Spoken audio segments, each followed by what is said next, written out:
Herkese selamlar. Bu hafta Euron ve Yeşil Gören kuramı ile karşınızdayım. Ama her zamanki gibi ilk önce Berhan Evgin, İlhan Karayel, Sena Doğan, Mehmet Emin Düştü, Mahmut Ali Aşçı, Sadri Alışık, Veysi Genç, Raben, Eren Gedik, Dengizik, Batuhan, Eren Dikkaya, Rodinius, Samet Karslı, Hüseyin Akkaya, Batuhan Öztürk, Berke, Burbur, Furkan Karaköse ve Furkan Şahin'e kanalıma üye katılımı destek oldukları için çok teşekkür ediyorum. Euron'un Yeşil Gören olduğu kuramı oldukça eskiye gidiyor. Ben en erken 2015'e kadar gidebildim. Hayranların böyle düşünmesi için kendince sebepler elbette var. Açıkçası ilk duyduğumdan beri şüpheyle yaklaştım ve çok yüksek olasılık vermediğim bir meseleydi. Lakin söz konusu Euron olduğunda ve elbette Martin gibi bahçıvan bir yazar olduğunda bundan asla %100 emin olamam. Video iki kısımdan oluşacak. İlk kısımda bir Euron çözümlemesi yapacağız ve eski videolarda onunla ilgili konuştuklarımın kaba bir özeti niteliğinde olacak. Daha sonra da kuramın kendisine geçeceğiz. Videomu Made in Mir isimli blogdan çevireceğim. Daha doğrusu ilk kısım için ondan faydalanıp kuramın argümanlarına geçince doğrudan ondan çevireceğim. Lakin elbette kendi ekleme ve yorumlamalarımla. Adım adım gidelim. Euron Greyjoy ne istiyor? Kanalımın ilk videoları Euron hakkındaydı. Diksiyon ve ses kalitesi çok kötü olsa da izlemeyen varsa ve katlanabilecekseniz bir bakın. Ve elbette ilerleyen yıllarda da çeşitli videolarda amacından bahsetmeye devam ettim. Uzun tekrar açıklamaya gerek yok ama kabaca özetlersek Euron narsist bir psikopattır. Doğuya yaptığı deniz seferlerinde belli ki yaklaşan savaşı ve R'ollor'un ölümsüzlük yani ateş vahdi yaratma gücünü öğrendi. Düşünsenize kendinizi dünyanın tepesine taşıma ve ölmeden sonsuza kadar hükmedebilme imkanınız olsaydı. Euron bu fırsatı gördü. Gücü denide, ölümsüzlük imkanını da büyücülerde, Kızılderililer'de gördü belli ki. Volantis'in Kızılderilileri Daenerys'in Azor Ahai olduğunu düşünüyor ve hali hazırda 3 ejderhası olan bir kadın için böyle düşünmek kadar doğal bir şey yoktur. 157 senedir ölü olan ejderhalar bu kızın ellerinin vasıtasıyla tekrar hayata döndü. Euron da işte bu gücün peşinde. Kendini bir tanrı krala dönüştürmek istiyor. Ölmeyen bir kral. Anahtar da Daenerys Targaryen. Halihazırda hırslı, narsist ve ahlak hiçbir değeri ve sınırı olmayan biri için yapılabilecek en iyi şey yükselebildikçe yükselmektir. Bana soracak olursanız Euron serçe parmaktan daha tehlikelidir. Zira az önce de söylediğim gibi hiçbir sınır ve ahlaki değeri yok. Böyle insanlar arzu ettiği şeyi elde etmek için her şeyi yapmaya göz alırlar. Sınırı olmayan birinden de her türlü korkunç eylem beklenir. Salak biri olsa neyse ama Euron zeki biri. Demir doğumlar ve ailesiyle kıyaslandığında kesinlikle daha vizyonlu, ufku daha geniş ve kafası daha farklı çalışıyor. Manipüle etmeyi de bilince tehlike katsayısı artıyor. Euron çok gezen, çok bilir sözünü deneyimlemiş biri olarak büyücüleri, ejderhaları, ölümsüzlüğü ve buz ve ateşin yaklaşan savaşını öğrendi. Kaos gördü ve bu kaostan fayda sağlayabileceğini anladı. Halihazırda büyü ve büyücüde karşı oldukça ilgili. Bu sebepten sürekli onlarla içli dışlı. Onları yakaladığını esir alarak Allah bilir ne tür şeyler için kullandı ve hala kullanıyor. Söylentiler doğruysa ki doğru gözüküyor. Bu yararlardan bir de kan kurbanı ile rüzgarın gücünü arkasına alıp uzun mesafeleri daha kısa sürede aşabilir hale gelmiş. Zaten bunu halihazırda Melisandre de Stannis için yapmıştı süre giderken. Bu arada Victarion için yapıyor. Bu bir çeşit Hazreti Süleyman emrine verilen rüzgar kısasından ilham alınmışsa ciddi bir hızdan bahsediyoruz. Normalde bir aylık mesafe süren deniz yolculuklarının en azından yarı yarıya düştüğü bir deniz yolculuğu bu. Rüzgar arkalarındaydı. Tıpkı eski White'den aşağı doğru olduğu gibi. Filo hakkında Euron'un büyücülerinin bununla çok daha fazla ilgisi olduğu, karga gözünün fırtına tanrısının kanlı kurbanına yetiştirdiği fısıldanıyordu. Aksi takdirde gelenek olduğu üzere kıyı şeridini takip etmek yerine batıya doğru yelken açmayı nasıl cesaret edebilirdi? Aslında Cersei Poblar'ını hatırlayacağınız üzere demir doğumluların ani menzil saldırısı karşısında bir şaşkınlık olmuş ve kıyı şeridini takip etmeden doğrudan açık denizden geldikleri bilgisine karşın Cersei, Tyrell'leri yalancılıkla suçlamış çünkü Usturlap gibi icatta Asöv evreninde yok. Kaybolmamak adına ve muhtemelen rüzgarın kesilmesi ihtimaline karşında zor duruma düşmemek adına kıyı şeridine yakın hareket ediyor gemiler. Yani özellikle fırtına mevsiminde tercih edeceğiz bir yöntem ama görüyoruz ki Victarion Pov'u gerçekten de açık denizden hareket ettiğini doğruluyor. Ve Demir Kaptan bunun kan kurbanı yüzünün olduğunu duymuş.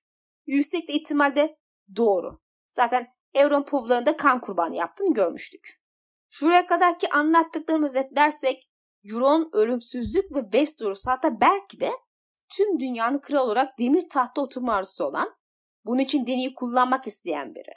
Büyücüler ve büyülerle oldukça haşır neşir bir kişiliği var. Elbette Euron'un üstünlüğü bununla sınırlı değil gibi görünüyor. Evet, çok zeki, manipüleci bir kişilik ve elindeki büyücüler sayesinde rüzgarı kontrol edebiliyor. Bu da ona denizde birçok yönden üstünlük sağlıyor. Lakin Victoria'nın bir povunda söylediği şey dikkatimizi çekiyor. Euron'un söylediği gibi her şey oldu dedi Victoria'nın esmer kadını elini ketlerine sararken.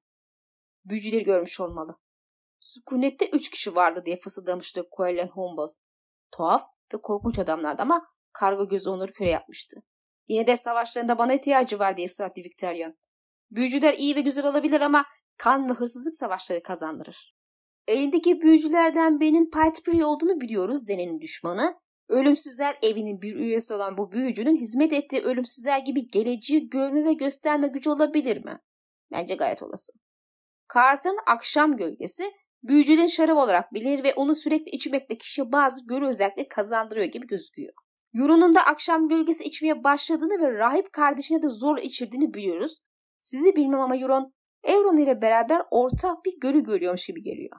Ama bunu yapma sebebi ayrı bir tartışma konusu. Sonuç olarak Euron muhtemelen elindeki esir büyücülerden geleceği öngörebilmesini sağlayan bir yöntem öğrendi bu akşam gölgesiyle ve bunu halihazırda kullanıyor. Euron'u yakalama kararını bu sebepten almış olabilir mi acaba? Gerçekçi olalım. Onun demir doğumlar arasındaki saygınlığına rağmen asıl etki ettikleri dindar olanlardır. En azından ilk aşama böyle düşüneceğiz. Bu sebeple arkamızdan konuşsa rahatsız olsak bile çok üstü düşüneceğimiz, kafayı takacağımız bir hareket olmaz. En azından ben ilk aşama çok ciddiye almazdım Euron'u. Peki ve bu hataysa? Westeros'ta bir dini uyanış olduğunu biliyoruz ve bu neden demir adaları es geçsin? Krallıkta bir buhran var ve bu buhranın adaları es geçmesi düşünülemez. Zaten durum ne olursa olsun adalılar genelde inançlarına, ilahlarına saygı duyan tiplerdir. Çünkü denizcidirler ve denizciler onun gücünü kontrol altında tutan ilahlarına saygısızlık etme riskini göze alamazlar. Yine de Euron şu aşamada sözünü tutuyor ve halkına zenginlik ve zafer veriyor. Tüm kaptanlar şu aşamada denizde zaferden zafere koşarken Euron'un sözlerinin hiçbir tesiri olmaz. O zaman Euron neyden korktu da kardeşini kaçırdı? Görünürde bir şey gözükmüyor ama ya ileride? Akşam gölgesi sayesinde bir şeyler mi gördü de endişelendi? Unutmamak gerekir ki Euron kendi insanlarını düşünen biri değil. Kendini mutlu etmeyi hedefliyor ve bunun için de Dany'yi memnun edecek hareketlerde bulunuyor. Bu şimdilik demir doğumların çıkarıyla kesişen bir durum ama ileride tersine döndüğünde Euron'un sözleri etkili olabilir. İşte Euron gelecekle ilgili böyle bir öngörüde bulunmuş olabilir ya yanındaki büyücülerden biri. Victoria'na bakarsak olan biten her şey de onun söylediği gibi gerçekleşiyor. Yani Euron kesinlikle gelecekten bazı öngörülere sahip ve bunun akşam gölgesi sayesinde olduğundan neredeyse eminim ki zaten 6. kitapta yanılan povlarla desteklendiğinde bu çok açık. Yani Euron rüzgarı kontrol edebiliyor ve gelecekten parçalar görebiliyor. Peki daha fazlası var mı? 3-5 büyücü hilesinden fazlasına mı sahip? İşte kuram burada devreye giriyor. Yani onun yeşil yören olduğu düşüncesi. Şimdi asıl kurama geçebiliriz. Euron bir yeşil yören mi? Kaptanımız denizde 50 fersah daha uzakta, o lanetli kıyıdan çok uzakta olmayı tercih ederdi ama ona en kısa rotayı izlemesini emrettim. Diğerleri de Daenerys arıyor. Ateşlerinde bu diğerlerini gördün mü diye sordu ihtiyatla. Sadece gölgeleri dedi Moqorro. En önemlisi de bir tanesi. Uzun boylu ve çarpık bir şey. Tek bir siyah gözü ve 10 uzun kolu var. Kan denizinde yelken açıyor. Moqorro'nun bu uyarı niteliğindeki alev öngörüsü Euron'un Dany'ye ulaşmak için çabasını ortaya koyduğu gibi onun peşinde olanlar arasındaki en önemli kişinin Euron olduğunu da gösteriyor. Muhtemelen Moqorro'nun Victoria'na yanaşması sebebi de Euron'da. Moqorro onu bir tehdit olarak algılıyor mu bilmiyorum ama Euron'dan ve diğerlerinden önce Dany'ye ulaşmaya çabalaması böyle bir imaj oluşturuyor. Dikkat çeken ayrıntılardan biri de herkese gülümseyen mavi gözü değil, siyah karga gözüyle betimlenmesi. Peki Euron dışındaki diğerleri kim? Bir tanesi kesinlikle Victorian ve diğeri de Üstad Marwyn. Bir ihtimal Hisar'dan Dany'ye gönderecek üstadlar da buna eklenebilir ve elbette Illyrio ve Varys'in tayfası da var ama onlar son anda rotayı Westeros'a çevirdi. Moqorro ne gördüyse Euron hepsi içerisinde en önemlisi olarak gördüğü kişi. Bu konuda çok fazla yorum yapamayacağız. Ama yazının sahibi Euron'un Köle Körfezi'nde politik olarak bir önemi olmadığını hatırlatıyor. Sözünü birebir aktarıyorum. Euron'un çarpık krakeni de Dany'nin peşindeki gölgenin en belirgin ve uğursuz olanı. Eğer Euron'un büyülü bir gücü yoksa, sadece siyasi gücü varsa, o zaman nasıl oluyor da bu gölgelerin en büyüğü oluyor ve neden gülen gözü yerine karga gözünü kullanıyor? Köle Körfezi'nde Euron siyasi bir hiçtir. Demirfilo ise kaptan, Victoria'nın gündemini hizmetmektedir. Mantıklı sonuç şu ki burada Euron'un Janus olduğunu görüyoruz. Bir gözü politik dünya için, diğer gözü ise büyülü dünya için çok daha korkunç ve Dany'yi büyülü bir şekilde takip ediyor. Bu büyülü olma meselesini işte ilerideki satırda yeşil gören gücüne bağlıyor. O kısma geleceğiz elbette ama ben kafadan bu paragrafa fikir beyan etmek istiyorum. Öncelikle Mokoro bu gölge için uğursuz demedi. Sadece en önemlisi diyerek görünüşünü tarif etti. Elbette görüntüyü uğursuz kabul edebilirsiniz. O artık okuyan kişinin yorumuna kalmış ama Mokoro bu meselede yorumlama yapmıyor. Sadece gördüğünü anlatıyor. Bu sebeple net görüşünün ne olduğunu bilmiyor Özgür'üne karşı. İyi de olabilir, kötü de olabilir, temkinli de olabilir. Karga gözün büyü tarafına gönderme olması bana makul geliyor. Kitaplara bakarsak zaten hali hazırda akşam gözünü kullanarak Dany dair bazı şeyler karşı öngörüde bulunuyor olabilir. Bu sebeple bu kısmı doğruca sadece yeşil görenliğe bağlamak doğru değil. Diğer yandan Euron'un gizli emellerini karanlık kişiliğine de bir gönderme olarak kabul edebiliriz. Euron'un dünyaya gülümseyen mavi gözü insanları göstermeyi seçtiği maskesi iken bandın altındaki siyah gözle içindeki gerçek niyetleri karanlık yönü. Kısacası gerçek Euron'dur. Ben bu ve büyük kısmını birlikte temsil ettiğini düşünüyorum şimdilik karga gözünü. Şimdi gelelim Euron'un yeşil gören olduğu konusunda insanları işkillendiren alıntıya ki bana göre en güçlü argüman. Çocukken rüyamda uçabildiğimi gördüm diye açıkladı. Uyandığımda yapamadım. Ya da üstad öyle söyledi. Ama ya yalan söylediyse? Uçmak Asoyev evreninde anlam olan bir eylemdir. Şüphesiz eğer bir ejranız yoksa gökyüzüne uçamazsınız ama rüyanızda uçuyorsanız işte o zaman durum değişir. Dün gece rüyamda yine kargayı gördüm. 3 göz olanı. Yatak odama uçtu ve onunla gelmemi söyledi. Ben de gittim. Mahzenlere indik. Babam oradaydı ve konuştuk. Üzgündü. Peki neden üzgündü? Lübin tüpün içinden baktı. Sanırım John'la ilgili bir şeydi. Rüya son derece rahatsız ediciydi. Diğer karga rüyalarından çok daha fazla. Görüyoruz ki karga yatak odasına geliyor ve Bran da onunla gidiyor. Önceki ve sonraki rüyalarında da zaten sürekli Bran'ı uçması için teşvik ediyordu. Uçmayı başarmak ve evrende sahip olduğun güçleri kullanmayı başlamak için özgürleşmektir. Bran bunu bir türlü başaramayınca Bloodraven da ona Jojen'u gönderdi ki yanına getirsin. Jojen yeşil rüyalar olan bir çocuk. Ateşlendiğinde ona geliyor ve ona bu rüyaları veriyor. Biliyorsunuz Jojen'ın ablası aksini söylese de ben babalarının da en azından bir dönem yeşil rüya görmüş olabileceğini düşünüyorum. Yüce Yürek hayatına baktığımızda da Kendetler hep rüyada geliyor. Keza Jaime de o şekilde gördü ve elbette Jon ve Theon da. Eğer bir yeşil gören değilseniz yahut sadece bir adaysanız Kendetler size yeşil görenler tarafından rüyalar aracılığıyla aktarılıyor.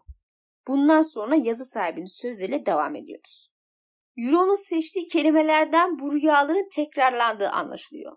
Bu rüyaları tek bir olayla sınırlayan bir kelime yok. Bir zamanlar ben çocukken yerine ben çocukken cümlesi kurmuş.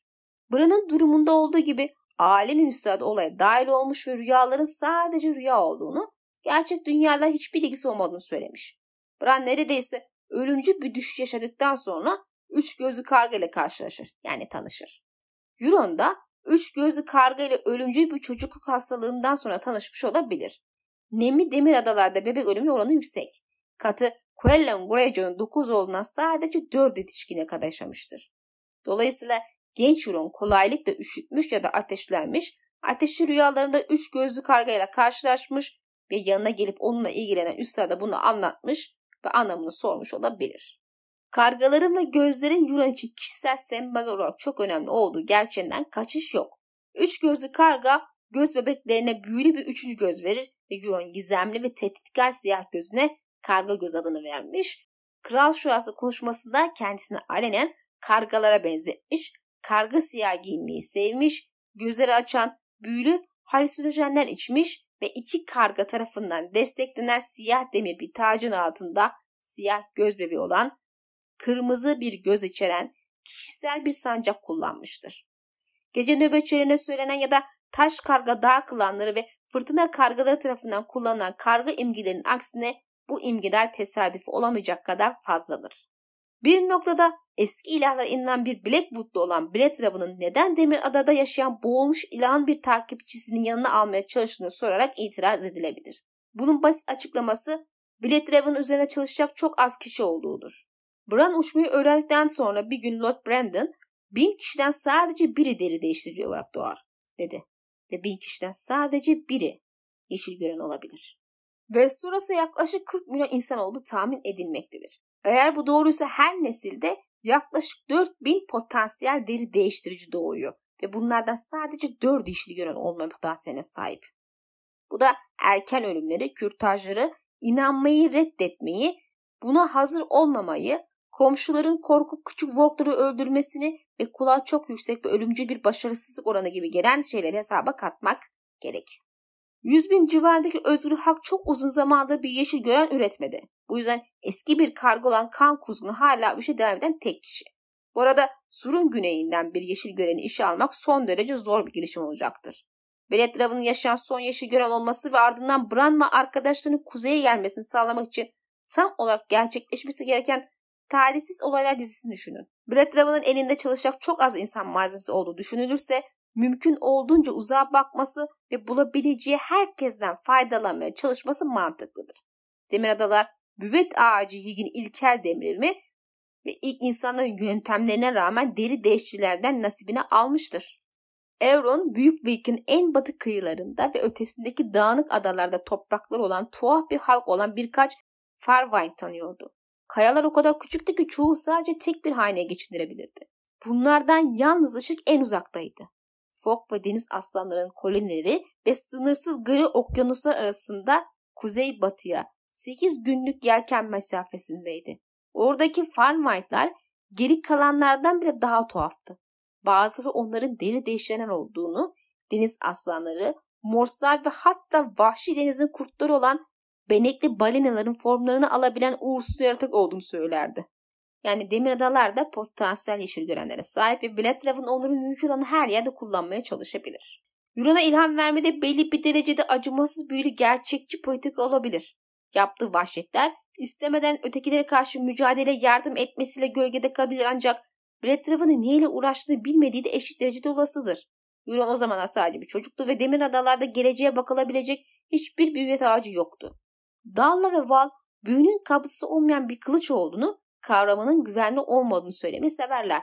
Melisandre de kabzası olmayan bir kılıç kullanmanın hiç kullanmamaktan daha iyi olduğunu eklese de bu görüşe katılır. Günün sonunda Bletrav'ın hala temelde büyü kullanan bir insan zekasıdır ve bu nedenle her şeye gücü yeten olmaktan uzaktır. Euron düzeltilmemiş hatalarından biri olabilir. İkinci itiraz ise Euron'un klasik bir yeşil gören imajına uymaması ve Bletrav'ını takip etmek istediğine dair hiçbir işaret göstermemesi olabilir. Brandon Rivers ve Brandon Stark'ın aksine büvet ağaçlarına, surun ötesindeki topraklara veya eski ilahlara kesinlikle ilgi göstermiyor. Euron bunun yerine yakın, orta ve uzak doğu insanları bilgisi ve yollarıyla ilgileniyor. Ancak bu yeşil gören potansiyelini çürütmüyor. Bran'ın üç gözlü karga ile ilk karşılaşmasından sonra Bran inatla talimatı direnir ve üç gözlü karga eğitimini ilerletmek için Ritleri çağırmak zorunda kalır. Yani Bletrav'ın birinin üçüncü gözünü açmasını sağlamada başarılı olsa bile bu onu gerçekten kullanacakları anlamına gelmez. Bu nedenle potansiyel adayların yeni gözlerinin Bletrav'ı büvet ağacı ruhlarının amaçlamadığı şekilde kullanmaları mantıklıdır. Alternatif olarak Bletrav'ın birisini kendi uzun vadeli amaçları için yeşil görme dışında bir şey için üçüncü gözünü kullanmaya teşvik edebilir ve dolayısıyla Bran'a ilham verdiğinden farklı bir şekilde onlara ilham verebilir. Üçüncü göz yeşil göreninkinden farklı amaçlar için keskinleştirebilecek daha genel bir potansiyeli temsil edebilir. Şimdi burada ben devreye giriyorum. Bletrav'ın çocukken Euron'u ziyaret etmiş olması oldukça olasıdır. Kendisi geleceği öngören biri olsa bile o bir ilah değildir. Her şeyi görmesi, bilmesi vesaire mümkün olamaz. Bu sebeple Euron'un neye dönüşebileceğini gerçekten de bilemeyebilirdi. Elbette adada ağaç yoktu diye bunu bilemez sözüne katılmıyorum. Zira görünür de Essos'ta da ağaçlardan yok ama Bletrav'ın Bran'a Essos'u hatta gölge toprakları gösterdi ve zaten ağaç ilk başlayanların kullandığı bir araç. Daha sonra onun ötesinde görebiliyorlar diye aklımda kalmış. Daha önemlisi uzun süredir konuşulan kuramlardan biri de yer altında koca bir büvet ağacı ağının mevcut olduğudur ki bence bu doğru. Bu sebeple oraya da gayet ulaşabilir. Aksi halde Euron'un geleceğini ağaç yokken göremeyen zaten en başta Euron'u tespit edemez, ona rüya gönderemezdi ki. Yüce Yüreğin sözleri bize faydalı olabilir aslında. Bulunduğu yerde eski ilahların ölmediğini, hala mevcut olduklarını ama zayıf düştüklerinden bahsediyor. Bunun sebebi ağaçlarla ilgili sorun olabilir ama her şekilde parmakları ulaşıyor buralara. Sadece daha zayıf gibi duruyorlar. Onların da zaten eski yeşil görenler olduğunu iddia eden kuramcılar var ki ben buna da inanıyorum. İşte bunlar ağaç olmadan işini tam göremeyebilirler. Diğer yandan benim itiraz noktalarımdan biri, ilk insan kökenli dahi olsa eski ilahlara inanmayan haneler arasında Vork çıkmıyor gibi duruyor ama Demir Adaların en uzağındaki bu Finewine ailesinin durumu bu görüşümü de bozuyor gibi. Yine de hane hakkında fazla bilgi sahibi değiliz. Belki eski ilahlara inanıyorlardır. Zira kendi bölgesinde bile diğer adalılardan izole bir halk gibi görünüyor. Dahası dikkat ederseniz bu hanenin 2 kolu var ve Vork olduğu söylenen yalnız ışıktaki olan o uzak olan kol. Diğeri değil. Aksi halde ilk insan taşıyan onca hane içinde neden hala Vork yok? Onu açıklamak mümkün olmaz. Mantıken çok fazla Vork potansiyeli insan olmalıydı. Hayli onun yarısı ya daha az kadarı da yeşil gören aday olmalı. Mağarada zaten bir sürü yeşil gören gördük aslında ağaçlarla bütünleşmiş çocuklar arasında. Kuramlar haklıysa Melisande de bir yeşil gören ve kırmızı gözlerle Yüce Yürek de öyle. Sadece belki daha az güçlülerdir. Neticede benim görüşüm de tabii ki de kesin değil. Her şekilde büyük kandan gelen bir şey. İlk insanlar Westeros'a geldikten sonra bir şekilde aralarında Vorklar çıkmaya başlıyor. Zamanlaması hakkında net kesin bilgi yok ama muhtemelen onların inançlarını benimsemeye başladıktan sonra oluyor. Hatta belki de onlarla barış yaptıktan sonra. Bu güçler ağaçların içindeki güçler yahut yeşil görenlerce tetikleniyorsa uygun görünmeyenler basitçe es geçilecektir potansiyel olsa bile bu kandan. Mesela ben Beletrev'in hikayesini merak ediyorum.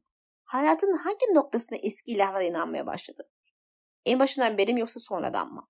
Eski güçler ondaki potansiyeli ve faydayı görüp kendi yerine çekmek için inancını mı değiştirmesini sağladılar?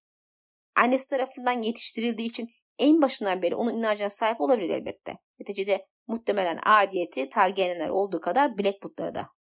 Tabii şöyle bir durum da var bakın. Mokora'ya göre boğulmuş ilah büyük ötekinin kölesi, hizmetkarı. Büyük ötekinin de büvet ağacına erişim olan bir yeşil gören olduğuna inandığımı biliyorsunuz, yani o isimsiz kuzey ilahlarından biri muhtemelen. Buz ve su arasındaki ilişkiyi size anlatmama zaten gerek yok. Suyla ilişkili olan su büyüsü yapan Rhoynia halkı bile ejderha lordlarına düşmandı. Hep bir su, buz ve ateş savaşı ikililiği var bakın.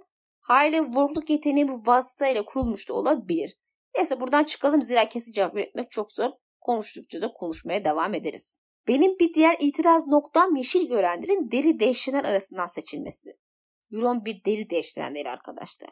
Yazı sahibi insanları Vorkluyor olabileceğini düşünüyor ama bunun için hiçbir kanıt sunmamış. Sadece görüş ve belki şeklinde fikirlerden devam etmiş. Yani toparlarsak Euron Beletraven ile bir deneyim yaşamış olabilir ama kendisi ne bir yeşil görendir ne de bir deri değiştirendir. Aksi olsaydı bunun işaretlerini şimdiye dek görmeyi başarırdık. Oysa bizim şu ana kadar gördüğümüz tek işaret Euron ve Beletraven'ın geçmişte rüyalar vasıtasıyla bir araya gelmiş olabileceği.